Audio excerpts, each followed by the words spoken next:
হাতে ব্যথা পেয়েছিলাম। আমার মা বাবা সিনেমা দেখতে গেছিল, আমাকে সঙ্গে নিয়ে গেছিল। নার্গিস রাজ কাপুর লেন্সের দিকে তাকে হাওয়া মে উড়তে যায় হেসে হেসে গান গাচ্ছিল।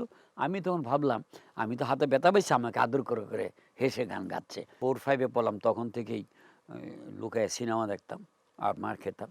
কম পয়সা দিলে মেজাজ খারাপ হতো, এখান থেকে তো মারতে পারবো না, সিনেমা দেখুন কীভাবে। বড় ভাই মারতো, আব্বা মা মারতো না। 2 আনা দিলে ওই লাস্টের 2টা রিল দেখে চলে দর্শক, আসতাম। স্বাগত জানাচ্ছি প্রতিদিনের বিনোদন অনুষ্ঠান থেকে। আজ আমাদের সঙ্গে উপস্থিত আছেন বর্ষিয়ান চলচ্চিত্র নির্মাতা বীর মুক্তিযোদ্ধা দেলোয়ার জাঞ্জন্টু। ছেলেবেলাটা কেমন ছিল আপনার? ছেলেবেলা তো সবার যে এরকম এরকম ছেলেবেলা কার ভালো না ছিল। খেলাধুলা করতাম, স্কুলে যাইতাম, স্কুল থেকে তাড়াতাড়ি এসে খেয়ে মাঠে নামতাম, খেলতাম। সন্ধ্যার সময় মুখ হাত ধুয়ে পড়তে বসলাম। এই তো ছোটোবেলার তো এই খেলাধুলা, স্কুল, বেতের মায়ের খাওয়া। তারপরে যখন আর একটু বড় হলাম, 4-5 পড়লাম, তখন থেকেই লুকায় সিনেমা দেখতাম আর মার খেতাম। আচ্ছা, তো ওই চলচ্চিত্রের প্রতি আপনার আসলে দুর্বলতা শুরু হয়েছে ক্লাস 4র্থ শ্রেণীতে থাকতে আপনি চলচ্চিত্র। আমার দুর্বলতা শুরু হয়েছে ছোট, তখন বুঝতাম না।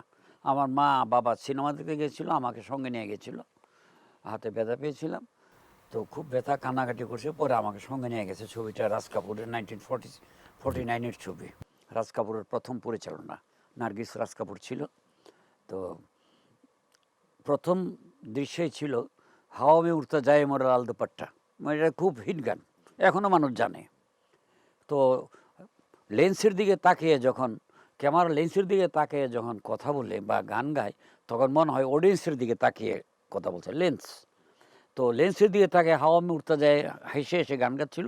আমি তখন ভাবলাম আমি তো হাতে ব্যথা পেয়েছি, আমাকে আদর করে করে হেসে গান গাচ্ছে। এই থিমটা এখনও আমার মনে আছে, চিন্তাটা ওইখান থেকে শুরু আর কি। ভাই, আপনি তো স্কুল পালায় অনেক ছবি দেখছেন, হ্যাঁ? এই বাজারের টাকা চুরি করে ছবি। বাজারে পয়সা মারবার জন্য কম পয়সা দিলে মেজাজ খারাপ হতো, এখান থেকে তো মারতে পারবো না, সিনেমা দেখুন কীভাবে। আচ্ছা, আমি তো খুব বড় লোক, মা বাবা মানে মাল্টি মিলিয়ন ম্যান ছিল না। জি। আমার ফাদার আর মাদার চাকরি করতেন, ভালো সুন্দরভাবে আমাদের সংসার চলতো, একদম কোনো প্রবলেম ছিল না, অভাব অনটন ছিল না, এই আর কি। আচ্ছা, আপনার বড় ভাইয়ের হাতে মাইর খেতে হয়েছিল আপনার সিনেমা দেখতে গিয়ে। অনেক অনেক বড় ভাই মারতো, আব্বা মা মারতো না, জি। বড় ভাই মারতো। উনি খবর পাইতেন কিভাবে আপনি ছবি দেখতে গেছেন বা? টাইম আছে না, জি। তখন তো ছিল matinee, first show second show. First show মানে ইভিনিং, আর সেকেন্ড শো মানে night. First show second show বলতো, জি। তখন তো দেখতে পারতাম না। ওই যে ইংলিশ ছবিগুলো চলতো, ওই যে এমনি রেগুলার শো থার্ড ক্লাসের টিকিট ছিল 8.5 আনা, জি। 8.5 আনা 1 টাকার অর্ধেক, 16 আনা 1 টাকা, 8.5 আনা।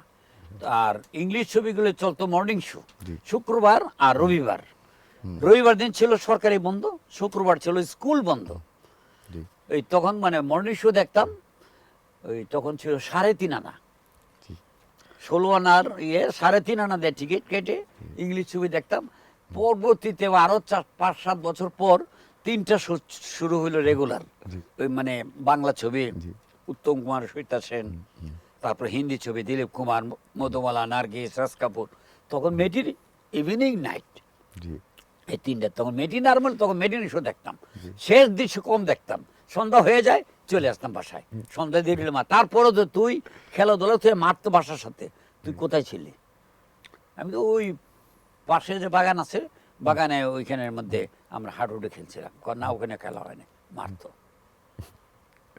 আর মনীষও দেখলো, তাড়াতাড়ি চলে আসতাম। জি। শেষ দৃশ্যটা পরে কিভাবে দেখতেন? দেখতাম মানে কি, আর জিজ্ঞেস করতাম যে দেখে।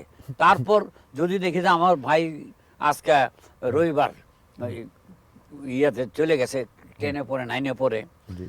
তখন চলে গেলে 4টা বাজবো আসতে, তখন গিয়া দেখতাম। দেখে আবার ওই গেটম্যানকে 2 আনা দিলে ওই লাস্টের 2টা রিল দেখে চলে আসতাম।